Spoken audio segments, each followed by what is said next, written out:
It's time you set some realistic expectations for yourself.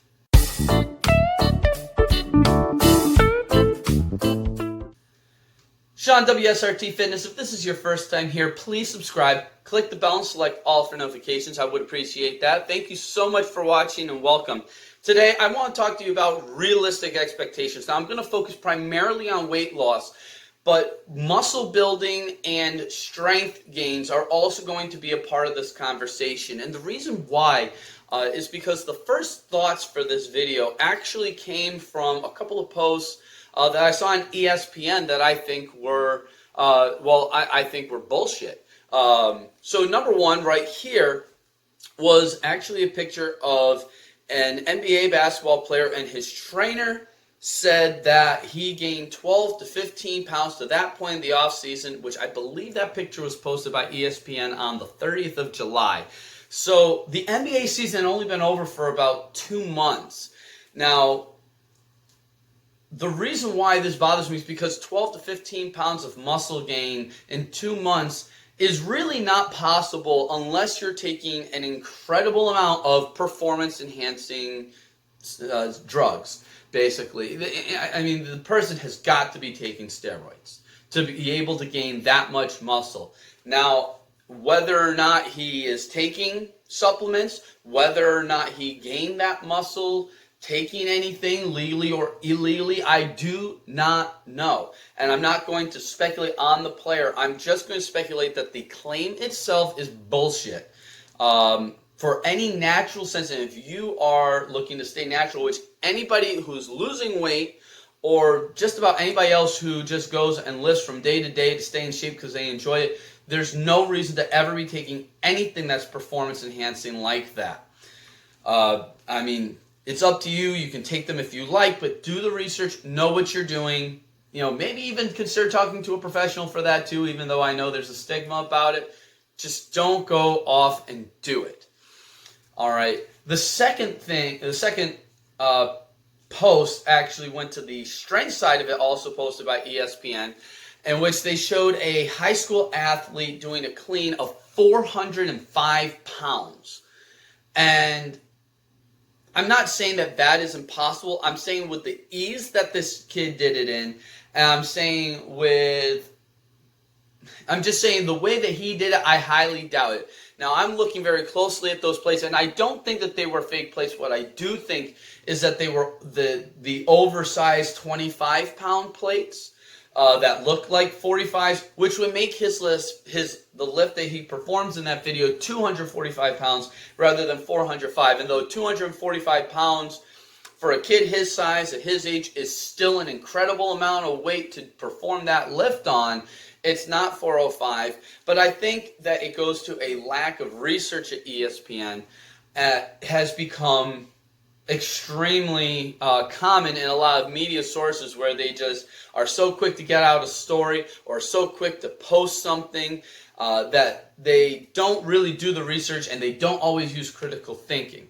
So how does this relate to you, and how does it relate to people with weight loss? Because another thing that is so common in the world is every week, every month, there's a litany of magazine and book covers and articles. You can lose this many pounds in this days, like 7 pounds in 7 days, 10 pounds in 10 days, 10 pounds in 2 weeks. There's so many diets like that, or so many fads and articles and books and magazine covers with these splattered all over it. And they usually are associated with some sort of a starvation, deprivation-based diet, or they are for the luckiest, genetically luckiest people in the world. There's always that asterisk of your results may vary, and they're just not really realistic. So as somebody who has lost a lot of weight, as somebody who actually was able to gain some muscle while doing it, which I'll explain in a second, and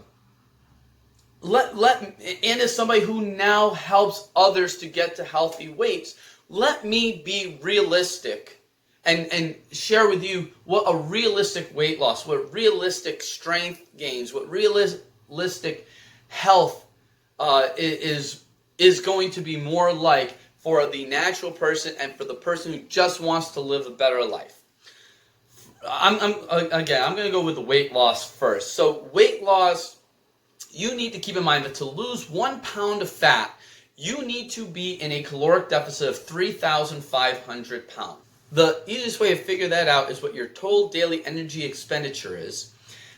So, for example, I did my TDEE with what my regular activity is like, and I know I burn X number of calories. So we'll say, for purpose of example, it's 2,500 calories a day.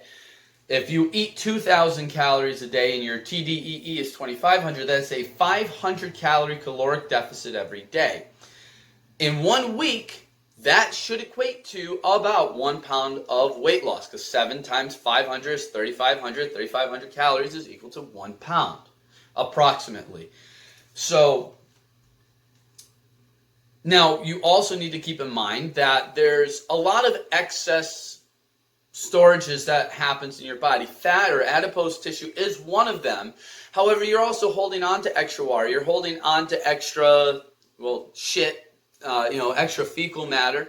And that's why those deprivation-based diets, why that 10 pounds in 10 days actually works. They give you a whole bunch of fiber in a very small calorie number. It pushes everything out of your system, and a whole bunch of water, and maybe a little tiny bit of fat. Well, I mean, there is a little tiny bit of fat because you will be in caloric deficit with those deprivation-based diets. But after those 2 days, you feel like hell. You feel like absolute hell, and then what happens? You go back to eating normally, you've learned nothing, and you put that weight right back on. If not, even maybe more sometimes. And so what you need to do is you need to be in a sustained caloric deficit day after day after day after day. That's how you lose weight.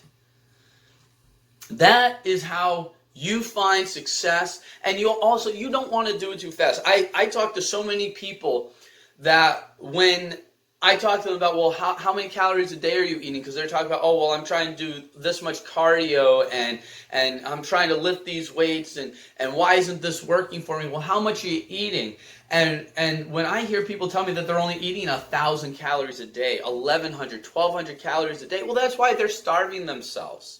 And you don't want to be, unless you have a doctor monitoring you, telling you this is where you need to be at. In which everything that I say in this video, you need to keep in mind. If a doctor or a medical professional whom you trust tells you something different, you should always take that medical professional advice.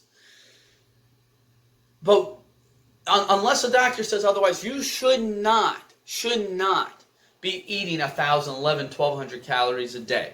With my clients, I will never recommend, unless a doctor says otherwise, I would never recommend less than 1,400, 1,500 calories a day. And most of the time, I'm recommending more. You also need to keep in mind that you need to give your body the energy to do the activity that you need to do, to be able to sustain that health, that greater health as you're losing weight. And this will also kind of bridge into the muscle gain and the strength gain as well. I want to give an example. When I started losing weight, the first day I went into the gym, I tried to I went to max out on bench press. And I'm kind of embarrassed by the number that I'm about to tell you guys, but it's true. I hadn't lifted since high school. I was obese. I was damn near close to morbidly obese, quite honestly. And I walked in, I sat down, or laid down, and I did a bench. I had my buddy with me, and I maxed out at 115 pounds. I did two reps, so it's not really a 1 rep max, but 115 pounds. And that second rep almost did not make it up. I'll be honest, 120 pounds probably wasn't getting up. So that's where I was at when I weighed, I believe I was 250 pounds when I finally got into the gym. I'd already lost about 30 pounds just from eating healthy. So at 250 pounds, I was struggling to get up 115 pounds. The last time I tried to do, it was really a 2 rep max, because I don't really go for a 1 rep max, but my last power day before my surgery, so the last time that I was in the gym actually, my bench press, my 2 rep max was 185 pounds, at a weight of I weighed 175 pounds. So I went from not even being able to lift half my body weight to being able to lift more than my body weight. Now, is that a huge increase in weight over the course of about 10 months? 10 months? No. If you are eating at maintenance or a surplus, your strength gain could be more than that. However, for somebody eating in a caloric deficit for over a year straight, and losing on average more than 2 pounds a week for a vast majority of that leading up to that final day in the gym before my surgery, that's a huge difference in my opinion. But that's also realistic. I'll also give you my squat number. So the first time that I did legs, when I started working out again, I was only able to do 95 pounds. I wasn't comfortable lifting the bar off of the rack with more, though I did try. I tried to do 115 off the rack, but I just wasn't comfortable, so I didn't try to go down. I was able to do 95 pounds for about 6 reps at a time. So I was doing about 6 rep sets when I started. Again, 250 pounds, very obese, very out of shape, 12 plus years out of any real sort of exercise. With a broken leg, torn ligaments in my foot, and being told to take it easy by my doctor, and in my opinion still actually doing that, I was able to squat 205 for 2 reps the last leg day I had before my surgery. So imagine how much more that would have been if I didn't have my injury. All the weeks that I couldn't train legs, or I could only do certain movements and I had to do lighter weights. Imagine how much more I'd be able to do on the squat. That's a huge increase. Now, a lot of that is from proprioceptive improvements, which I can discuss in a different video. But that is much more realistic than people saying that they went from not going to the gym to 400-pound squats in a year. That's not impossible, it's extremely unlikely. And that's why when I talk about the kid, doing I think he did 245 as opposed to 405. 405 is near a record for what his approximate weight is based on, unless he's taller than I think he is. But then again, I won't get into that debate. But what it comes down to is that what that kid did in the ESPN video is extremely uncommon. I'm not a believer, but I would believe it at the 245.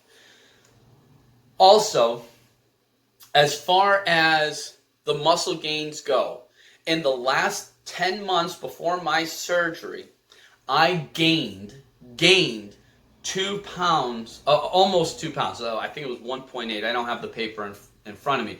I honestly couldn't find the first one. 1.8 pounds of lean body mass over those 10 months. Now, keep in mind, that is eating in a caloric deficit. If I was eating at maintenance, I probably would have put on a lot more. If I was eating in a caloric surplus, which a slight caloric surplus, for those of you at home, you don't need to do these crazy, massive amounts of food. But eating in a slight caloric surplus, I probably would have gained even more. So, with that being said, I just kind of want to give a quick idea, and I'll wrap this video up. So, with those muscle gains, in a year, in your first year, if you've never trained before, in a year, at maintenance or a slight surplus, 10 to 15 pounds of muscle is very, very possible if you stick to your nutrition right, in which my suggestion is around 1 pound of protein per pound of body mass. So 10 to 15 pounds in your first year is very, very possible, but every year that you train, every year that you're putting that muscle on your frame, though that number gets lower and lower and lower. And if you train consistently for 5 years, 10 years, putting on more than 2 pounds a year, 3 pounds a year becomes extremely difficult to do. And that's why when it comes to the NBA player whose trainer is saying that he put on 12 pounds of muscle, I don't believe that unless he's not doing it naturally. Because I highly doubt that he wasn't training every year. He's an athlete. He's got muscle that's on his body from running around every day at practice, lifting weights, doing the cardio, staying in shape, playing in the games themselves. I mean, he's playing in the NBA. So for everybody out there, please be realistic in what you're doing. So for back to the weight loss side of it, if you're trying to lose weight, trying to be around 1% of your body weight loss per week is a great goal to shoot for. I mean, but that 1%, that's a good number to be at. So if you weigh 200 pounds, you can lose 2 pounds in a week. The next week, when you weigh 198, that's 1.98 pounds. That's 1%. But that's the goal to shoot for. That's the higher end. Losing as little as 0.5% a week, that's pretty normal. So basically, if you weigh 200 pounds, losing 1 pound a week is good. If you weigh 300 pounds, losing 1.5 pounds a week is normal. So between 1.5 pounds to 3 pounds a week when you're first starting, that is normal. You don't need to lose 1 pound a day. So, for those of you doing the math in the back, that's 7 pounds a week. That's a crazy amount of weight to lose in a week for most people. I mean, outside, again, for if you are morbidly obese and it's that very, very first week because you're pushing a lot of stuff out of your system, yes, you'll lose more. You'll probably lose more than the 1%. You'll probably even lose 2-3%. Yes, but don't expect those numbers to continue. Just stay in that sustained caloric deficit. Be realistic. Consistency is key. That's how you lose weight. Consistency is how you make those strength gains, how you make those muscle gains, and how you can find success if you stick with it. So that's all for today's video. I know it was a long one. I hope you enjoyed it. If you did, please leave your comments below and with your thoughts on the video. Maybe you can tell me what your results were like in your first year of training, or if you're just starting, you can tell me what some of your goals are. Please, if you haven't yet, subscribe, select the bell and all for notifications. I would appreciate that. Give this video a thumbs up. Share with your friends. You can follow me on Instagram at WSRT Fitness, and you can join my Facebook group, WSRT Fitness. I would love to see all of you join me there. I do respond to everybody, and I would love a lot of interaction on that page. Thank you all so much for watching. I'll talk to you all again very, very soon. Bye.